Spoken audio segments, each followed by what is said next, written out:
ታሪኩ የሚጀምረው በ1950 ዓመተ ምህረት ነው። አንድ የመኪና ፋብሪካ በርካታ ተሽከርካሪዎችን እያመረተ ይገኛል። አንድ መካኒክ በአንዲት ልዩ ቀይ መኪና ውስጥ እየሰራ ነው። የፊተኛው ክዳን በድንገት ተዘግቶ እጁን ከባድ አደጋ ያደርስበታል። ቆየት ብሎ ሌላ መካኒክ ያችኑ መኪና ለመመርመር ይመጣል። ከሲጋራው ላይ ያለው አመድ በድንገት ወንበሩ ላይ ወድቃል። በርካታ ሰዓታት ያልፋሉ። ፋብሪካውም ለቀኑ ይዘጋል። ነገር ግን የበላይ ተቆጣጣሪው ሲደርስ የቀይዋ መኪና መብራቶች አሁንም በርተው መቆየታቸውን ያስተውላል። በሩን ሲከፍተው ያ ሲጋራ ይዞ የነበረው መካኒክ አስክሬን በድንገት ወደ ውጭ ይወድቃል። ከ28 ዓመታት በኋላ ዴኒስ የተባለ ተማሪ እናገኛለን። ዴኒስ አርኒ የተባለውን ሌላ ልጅ ለመውሰድ መኪናውን እየነዳ ይሄዳል። አርኒ ዝምተኛና ጎበዝ ተማሪ ነው። የመጀመሪያ የትምህርት ቀናቸው ነው። አዲሶቹን መጽሐፎቻቸውን በግል ሳጥናቸው ውስጥ ያስቀምጣሉ። በዚያ ቅጽበት አርኒ ሊ የተባለች አዲስ ልጅ ያስተውላል። በዚያው ዕለት ቆየት ብሎ ዴኒስ እና አርኒ ወደ ቤት እየተመለሱ ሳለ አርኒ በአንድ ቤት ውጭ የቆመች መኪና በድንገት ያያል። ወዲያውኑ ዴኒስ መኪናውን እንዲያቆሙ ይነግረዋል። ወደ እሷ ሲጠጉ አንዲት የቆየች ቀይ ክላሲክ መኪና ያገኛሉ። እሷ በፋብሪካ ውስጥ የታየችው ያችው ቀይ መኪና ናት። ነገር ግን አሁን በጣም ተጎድታና አርጅታለች። ያም ሆኖ ግን አርኒ ወዲያውኑ ይማረክባታል። በዚያም ቅጽበት የመኪናው ባለቤት ጆርጅ ወደ እነሱ ይመጣል። መኪናዋ ክርስቲን እንደምትባልና ከጥቂት ሳምንታት በፊት የሞተው ወንድሙ ንብረት እንደነበረች ያስረዳቸዋል። ጆርጅ መኪናዋን በፍጥነት ማስወገድ ስለፈለገ $50 ብቻ ለመሸጥ ይስማማል። ዴኒስ ለአርኒ በእንደዚህ አይነት የተሰበረች መኪና ላይ ገንዘቡን እንዳያባክን ያስጠነቅቀዋል። ይሁን እንጂ አርኒ ምክሩን ወደ ጎን በመተው ያለምንም ማንገራገር ክርስቲያንን ይገዛታል። በዚያው ምሽት ወደ ቤት ሲመለስ መኪናውን ስለመግዛቱ ለወላጆቹ ይነግራቸዋል። እናቱ በውሳኔው ተቆጣች። ቢሆንም አርኒ የገዛው በራሱ ቁጠባ ስለሆነ ምንም ግድ አልነበረው። እናቱ መኪናዋ በቤታቸው እንዳይቆም አደረገች። በዚህ ምክንያት አርኒና ዴኒስ ክርስቲያንን ወደ አንድ ጋራጅ ይወስዷታል። እዚያም ንፉግና ግልፍተኛ ሽማግሌ የሆነው የጋራዡን ባለቤት ዊልን ያገኙታል። ዊል ምንም እንኳ ጸባዩ መጥፎ ቢሆንም አርኒ መኪናዋን እዚያ እንዲያቆም ይፈቅድለታል። በነጋታው ዴኒስ በምሳ እረፍቱ ወቅት አርኒ ለረጅም ሰዓት ሳይመጣ ሲቀር ዴኒስ ሊፈልገው ይሄዳል። ብዙም ሳይቆይ ባዲ የተባለ ቡሊ አርኒን ሲያስቸግረው ያገኘዋል። የምሳ ዕቃውን መሬት ላይ ጥሎ አርኒን ወደ እሱም ይገፋል። በትግሉ መሃል የአርኒ መነጽር ይወድቃል። ባዲ መነጽሩን ረግጦት ሙሉ በሙሉ ያደቀዋል። በሁሉም ፊት ያዋርደዋል። ዴኒስ እድሉን በመጠቀም በድንገት ባዲን ያጠቃዋል። በዚያም ቅጽበት የባዲ ቡድኖች ተሯሩጠው በመግባት ይደበድቡታል። አንድ መምህር ደርሶ ጥሉን ያስቆማል። አርኒ ለመምህሩ ባዲ በቢላ እንደዛተበት ነገረው። መምህሩ ኪሱን እንዲያሳየው ያስገድደዋል። በዚያን ሰዓት ቢላዋ በኪሱ ውስጥ ይገኛል። በዚህ ምክንያት ባዲና ጓደኞቹ ወደ ርዕሰ መምህሩ ቢሮ ይላካሉ። ከጥቂት ጊዜ በኋላ ባዲ ከትምህርት ቤት ይባረራል። በርካታ ሳምንታትም አለፉ። አርኒም ጊዜውን በሙሉ መኪና በመጠገን ያሳልፋል። የጋራጁ ባለቤት ውሎ አድሮ አርኒ በጋራጁ ውስጥ እንዲያግዘው ይቀጥረዋል። በየቀኑ በክርስቲን ላይ እየሰራ ሳለ ቀስ በቀስ ከመኪናዋ ጋር ጥብቅ ስሜታዊ ትስስርን ይፈጥራል። በአንድ ምሽት ዴኒስ አርኒን ለመጠየቅ ሄደ። ምክንያቱም አብሮ ጊዜ ካሳለፉ በጣም ቆይተዋል። አርኒ ምን ያህል እንደተቀየረ ሲያይ ደነገጠ። አርኒ አሁን ዘመናዊ ልብሶችን ይለብሳል። መነጽርም አያስፈልገውም። የአርኒ እናት እንደገና እንዳይወጣ ልታስቆመው ትሞክራለች። ሆኖም አርኒ ችላ ብሏት ግን ሄዳል። እናቱ በመቀጠል ለዴኒስ ስለ አርኒም ሆነ ስለ ክርስቲን በጣም እንደምትጨነቅ ትነግረዋለች። የመኪናዋ የቀድሞ ባለቤት በመኪናው ውስጥ በትንፋሽ ማጣት እንደሞተ ማወቋን ታስረዳለች። ይህንን የሰማው ዴኒስ ጆርጅን ለመጠየቅ ይወስናል። ጆርጅ ስለ ወንድሙና ስለ ክርስቲን የሚያስደነግጠውን ታሪክ ያካፍለዋል። መኪናዋን ከገዛ በኋላ ወንድሙ ሙሉ በሙሉ በእሷ ፍቅር እንደተጠናወተ ያስረዳል። በመጨረሻ ሚስቱም ሆነች ልጁ በዚሁ መኪና ውስጥ ሕይወታቸውን አጥተዋል። ከወንድሙ ሞት በኋላ ክርስቲን ተጥላ ቀረች። በመቀጠል ጆርጅ መኪናዋን ለዴኒስ ለመክፈት ይሞክራል። ነገር ግን እጀታውን በነካበት ቅጽበት ሬዲዮ በራሱ ይከፈታል። በዚህ እንግዳ ክስተት የደነገጠው ዴኒስ በፍጥነት ይሮጣል። በማግስቱ ጠዋት ዴኒስ ጌም ስላለበት ወደ ትምህርት ቤት ውስጥ ይደርሳል። በድንገት አርኒ በክርስቲን ሲመጣ ያስተውለዋል። መኪናዋን ሙሉ በሙሉ የታደሰችና እንከን የሌለባት ትመስላለች። በዚያ ቅጽበት ሊ ከመኪናው ወርዳ በሁሉም ፊት አርኒን ትስመዋለች። ይህንን ማየቱ ዴኒስን ያበሳጨዋል። በጨዋታ ላይ ትኩረት ማድረግ ያቅተዋል። ተቃራኒው ቡድን የእሱን ትኩረት ማጣት በፍጥነት ይጠቀሙበታል። አንድ ተጫዋች ዴኒስን በኃይል ገፍቶ ኳሱን ይቀማዋል። ወዲያው ራሱን ስቶ ከባድ ጉዳትም ይደርስበታል። ከጥቂት ቀናት በኋላ ዴኒስ በሆስፒታል ክፍል ውስጥ ነቃ። በዚያም ቅጽበት አርኒ ሊጠይቀው መጣ። ዴኒስ ጓደኛው በየቀኑ ይበልጥ እየተቀየረ መሆኑን ይገነዘባል። ከአንድ ወር በፊት ብቻ አርኒ አይናፋር፣ ዝምተኛና ለቤተሰቦቹ ታዛዥ ነበረ። አሁን ግን ሙሉ በሙሉ የተለየ ሰው ይመስላል። ከአጭር ጨዋታ በኋላ አርኒ በፍጥነት ተሰናብቶት ከሆስፒታል ይወጣል። በዚያው ምሽት ከሊ ጋር ወደ ሲኒማ ቤት ይሄዳል። ቆየት ብሎ ሁለቱ በክርስቲን ውስጥ አብረው ተቀምጠው መሳሳም ይጀምራሉ። ሊ በድንገት ከመኪናዋ ትወጣለች። አርኒ ተከትሏት በመሄድ ምን እንደተፈጠረ ይጠይቃታል። ሊ እሷ ከሚወደው በላይ መኪናዋን የሚወድ እንደሚመስላት ትነግረዋለች። ንግግሯ አርኒን ግራ ቢያጋባው በመጨረሻ ግን ወደ ክርስቲን እንድትመለስ ያሳምናታል። በዚያ ቅጽበት የፊት መስታወቱ በራሱ በድንገት ይሰነጠቃል። አርኒ ጉዳቱን ለመመርመር ወዲያው ወደ ውጭ ይወጣል። በድንገት ማንም ሳይነካው ሬዲዮ በራሱ ይከፈታል። በዚያው ቅጽበት ከዳሽቦርዱ ላይ ደማቅ ብርሃን በድንገት ይበራል። ሊ መታፈን ትጀምራለች። በትክክል ለመተንፈስም ትታገላለች። አርኒ ሊረዳት ወዲያው ይሮጣል። ነገር ግን የመኪናው በሮች ከውስጥ ተቆልፈዋል። በጭንቀት ውስጥ ሆኖ በሮቹ ከውጭ ለመክፈት በተደጋጋሚ ይሞክራል። ሊ ልትታፈን ጥቂት ሲቀራት በመጨረሻ በሩን በራሷ መክፈት ትችላለች።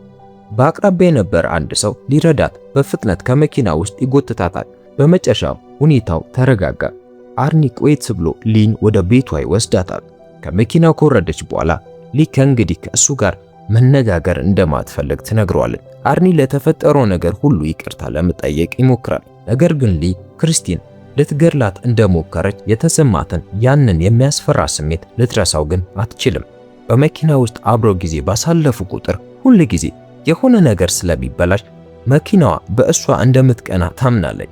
የእሷን ስጋት ከሰማ በኋላ በነጋታው በሰላም እንደሚነጋገሩ ይነግራታል። በመቀጠልም ወደ ክርስቲን ተመልሶ በመኪና ውስጥ ይቀመጣል። ይሁን እንጂ ሞተሩ በድንገት ለመነሳት እምቢ ይለዋል።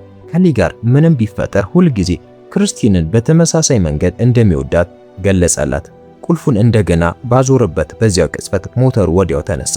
ቀጥታ ወደ ጋራጁ በመንዳት ክርስቲንን እዚያ አቆማትና ወደ ቤቱም ተመለሰ። ባዲና ጓደኞቹ በሚስጥር ወደ ጋራጁን ገቡ። የተለያዩ መሳሪያዎችንም ይዘው ነበር። በደቂቃዎች ውስጥ ክርስቲንን ሙሉ በሙሉ አደቀቋል። በማግስቱ አርኒ በሆነ መንገድ ከሊ ጋር መታረቅ ቻለ። አብሮ ወደ ጋራጁ ሄዱ። ልክ እንደገቡ አርኒ ክርስቲን ሙሉ በሙሉ ወድማ በማየቱ ደነገጠ። ሊ እንዲህ ያለ ክፉ ነገር ማን ሊያደርግ እንደሚችል ጠየቀች። ነገር ግን አርኒ ከመመለስ ይልቅ ያለምንም ምክንያት በድንገት ጮህባትና እንድትሄድ ነገራት።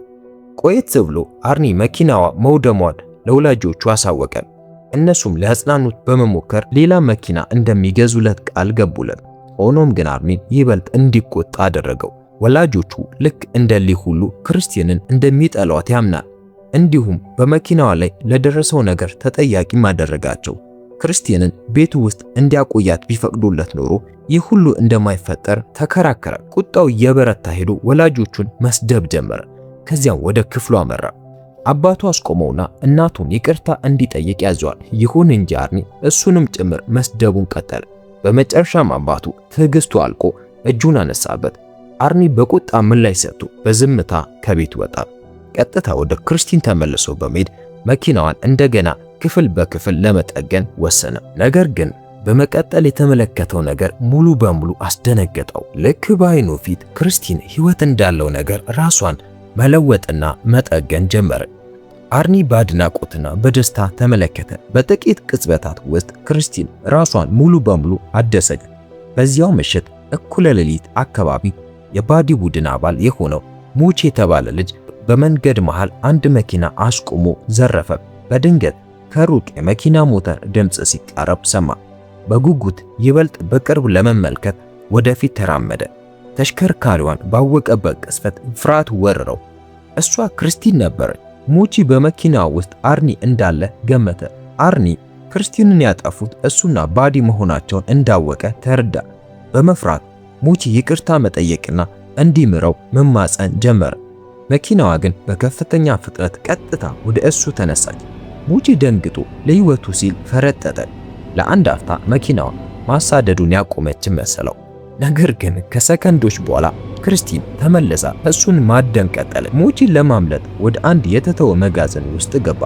ይሁን እንጂ ክርስቲን ፍጥነቷን ሳትቀንስ መግቢያውን ጥሳ ገባች። በመጨረሻ ሙቺ ምንም የማያመልጥበት መንገድ ላይ ተቀረቀረ። በፍርሃት ቢላዋ አውጥቶ መኪናዋን ለማስፈራራት ሞከረ። ነገር ግን ክርስቲን ቀጥታ ተጭናው በመግባት በጭካኔ ገደለችው። በማግስቱ ጠዋት አርኒ ዴኒስን ጠይቆ ስለ ሙቺ ሞት ነገረው። ዴኒስ ዜናውን ከሰማ በኋላ ደነገጠ። ክርስቲን ሙሉ በሙሉ ከጠፋች በኋላ እንዴት ልትተርፍ እንደቻለች ሊረዳውም አልቻለም። መኪናዋ በከፍተኛ ሁኔታ ተጎድታ ነበር፣ ነገር ግን በሆነ መንገድ ራሷን አድሳለች። አርኒ ምንም አይነት ማብራሪያ ሳይሰጥ በዝምታ ሄደ። ብዙም ሳይቆይ መርማሪ ጄንኪንስ ዴኒስን ለመጠየቅ መጣ። መርማሪው የሙቺን ግድያ ጉዳይ እየመረመረ እንደሆነ ገለጸ። የበንዲ እንዳለ ባዲና ጓደኛው ዶን እየጠጡ መኪና እየነዱ ነበር። በመንገዳቸው ላይ ሌላ መኪና በቅርብ እንደሚከተላቸው አስተዋሉ። ባዲ ከጀርባው ማን እንዳለ ለማየት መኪናውን አቆመ። ሆኖም ደማቅ የፊት መብራቱ ሾፌሩን በግልጽ እንዳያይ ከለከለው። ከዚያም መኪናው ወደ ኋላ አፈገፈገ። ያች ሚስጥራዊ መኪናም ወደ ኋላ ማፈግፈግ ጀመረች። ከጥቂት ጊዜ በኋላ መኪናዋ ክርስቲን መሆኗን ተገነዘቡ። በፍጥነት በመንዳት ጓደኛው ሪቺ በሚሰራበት የነዳጅ ማደያ ላይ ቆመ። ከመኪናው ወርዶ የብረት ዘንግ በመያዝ ሾፌሩን ለመጋፈጥ ተዘጋጀ። ነገር ግን እሱ እርምጃ ከመውሰዱ በፊት ክርስቲን በድንገት በሙሉ ፍጥነት ወደፊት በመጋለብ የባዲን መኪና ገጨቻት። ባዲ መኪናዋን አርኒ እየነዳት እንደሆነ በማመን እንዲወጣ ጮበት። ይልቁንም ክርስቲን ይበልጥ በከፍተኛ ኃይል መኪናውን ደጋግማ ገጨችው። ግጭቱ የባዲን ተሽከርካሪ ቀጥታ ወደ ስራ ክፍሉ ውስጥ ገፋው። ከባዲ መኪና ውስጥ ነዳጅ መፍሰስ ጀመረ። ከሰከንዶች በኋላ ነዳጁ እሳት ያዘ። በቅጽበታት ውስጥ ከፍተኛ ፍንዳታ መላውን ጋራጅ አወደመው። ትርምሱን ያየው ባዲ ለማምለጥ ተስፋ ቆርጦ ሞከረ። ሆኖም አሁን ሙሉ በሙሉ በእሳት የተከበበችው ክርስቲን እሱን ማሳደዷን ቀጠለች። በመጨረሻ የሚነደው መኪና ባዲን አግኝቶ ጠፈለቀው። አካሉ በጥቃቱ ሙሉ በሙሉ ጠፋ። ከተወሰነ ጊዜ በኋላ ዊል አንድ መኪና ወደ ጋራጁ ሲገባ ድምጽ ሰማ። ወደ ውጭ ሲመለከት ክርስቲን በጭስና በእሳት ጉዳት ተከባ አያት። ዊል ጠመንጃውን ይዞ በመኪናው ውስጥ ማን እንዳለ ለማየት ወደ ክርስቲን አመራ። በሩን ለመክፈት ሞከረ። እጁን ለመጠበቅ ጨርቅ በመጠቀም በመጨረሻ በሩን መክፈት ቻለ። በሚገርም ሁኔታ መኪናዋ ሙሉ በሙሉ ባዶ ነበረች። ግራ በመጋባት ዊል ራሱ ቀስ ብሎ ወደ ክርስቲን ውስጥ ገባ። ሆኖም ይህ ውሳኔ ሕይወቱን የሚያስከፍል ነበር። ምክንያቱም ክርስቲን ማንንም ምስክር በሕይወት ለመተው ፈቃደኛ አልነበረችም። በድንገት በሮቹ ከውስጥ ተቆለፉ። ክርስቲን በመቀጠል የዊልን ራስ ከዳሽቦርዱ ጋር በኃይል በማጋጨት ገደለችው። በማግስቱ ጠዋት አርኒ ጋራጁ ላይ ሲደርስ በውጭ በርካታ የፖሊስ መኪናዎችን አስተዋለ። አርኒ ክስተቱ እንዴት እንደተፈጠረ እንደማያውቅ ተከራከረ። ቢሆንም በውስጡ ክርስቲን ተጠያቂ እንደሆነች አመነ። ምክንያቱም መኪናዋ እንደገና ፍጹም በሆነ ሁኔታ ተጠግናና በደመቀ ሁኔታ በርታ ቆማ ነበር። ዴኒስ ከሆስፒታል ወደ ቤት ከተመለሰ በኋላ ሊደውላ እንድትገናኘው ጠየቀችው። በንግግራቸው ሊ ክርስቲን አርኒን ሙሉ በሙሉ እንደተቆጣጠረችው እንደምታምን አመነች። ዴኒስም አርኒ በተለመደ ሁኔታው እንዲህ ያሉ አስከፊ ድርጊቶችን በራሱ እንደማይፈጽም ተስማማ። በዚያው ምሽት ቆየት ብሎ ሊ ወደ ቤቷ ተመለሰች። ከጥቂት ጊዜ በኋላ አርኒ በድንገት በክርስቲን መጣ። ዴኒስ አብሮት እንዲዝናና ጋበዘው። ዴኒስ ወደ መኪናው ገባው። ያለምንም ማስጠንቀቂያ አርኒ በጣም አደገኛ በሆነ ፍጥነት መንዳት ይጀምራል። ከዚያም እጆቹን ከስትሪንግ ላይ ሙሉ በሙሉ አነሳ። ይህንን ማየቱ ዴኒስን ክፉኛ አስፈራው። እሱም ክርስቲን ፈጽሞ ከቁጥጥር ውጪ መሆኗን በጩኸት ተናገረ። አርኒ ግን በእርጋታ ሲመለስ በእሱና በክርስቲን መካከል ምንም ነገር ሊገባ እንደማይችል ገለጸ። በመኪናዋ ላይ ሙሉ እምነት እንዳለውም ተከራከረ። መኪናዋ ከፊት ለፊት ከሚመጣ ሌላ ተሽከርካሪ ጋር ከመጋጨት ለጥቂት አመለጠች። ዴኒስ ጓደኛው ቀስ በቀስ አእምሮን እያጣ መሆኑን ተገነዘበ። በዚያኑ ምሽት ዴኒስና ሊ በስራ ክፍሉ ውስጥ ይጠብቁት ነበር።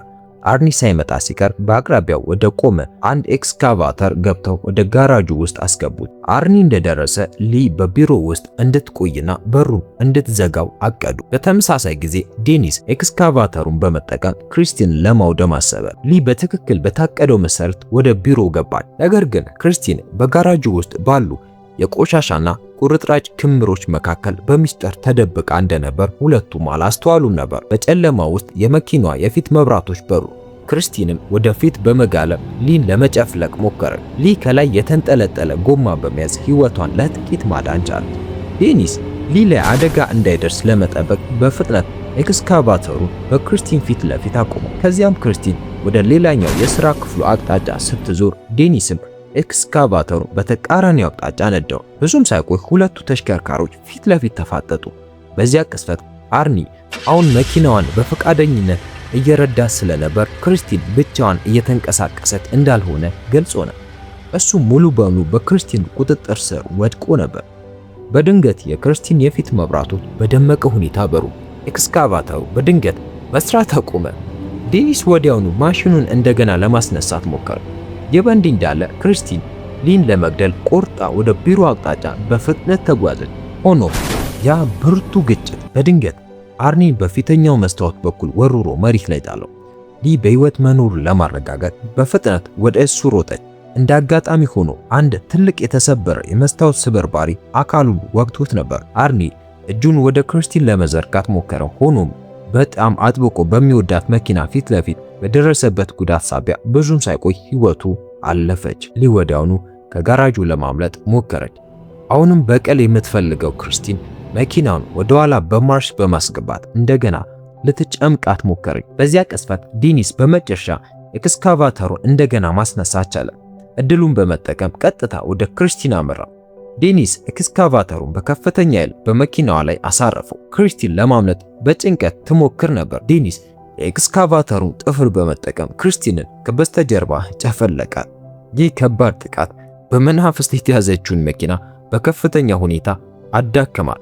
እንደገና ወደ እሷ ሲጠጉ ክርስቲናውንም ራሷን ለመጠገን እየሞከረች እንደሆነ አስተዋሉ። ኤክስካቫተሩ እንደገና በማስነሳት ክርስቲንን በተደጋጋሚ ጨፈለቃት። በወደመችበት ሁኔታ ውስጥ እንኳን መኪናዋን ለመንቀሳቀስ መታገሏን ቀጠለች። ነገር ግን በዚህ ጊዜ ክርስቲን በመጨረሻ ሙሉ በሙሉ ተደምስሳ ነበር። ያ ገዳይ ውጊያ በመጨረሻ ፍጻሜውን ያገኘ። በማግስቱ ዴኒስና ሊ መርማሪ ጄንኪንስን በአንድ የብረት መጣያ ቦታ አገኙ። እዚያም ክርስቲን ወደ ተራ የብረት ቁርጥራጭ ክምርነት ተቀይራ ተመለከቷል። በመጨረሻው ሶስቱም የብረት መጣያ ቦታውን ትተው ወጡ። ሆኖም ከጥቂት ቅጽበታት በኋላ አንድ ትንሽ የክርስቲን ቁርጥራጭ በድንገት በራሱ መንቀሳቀስ ጀመረ። ይህ ያቺ ክፉ መኪናውንም በሕይወት ልትኖር እንደምትችል አሳየ።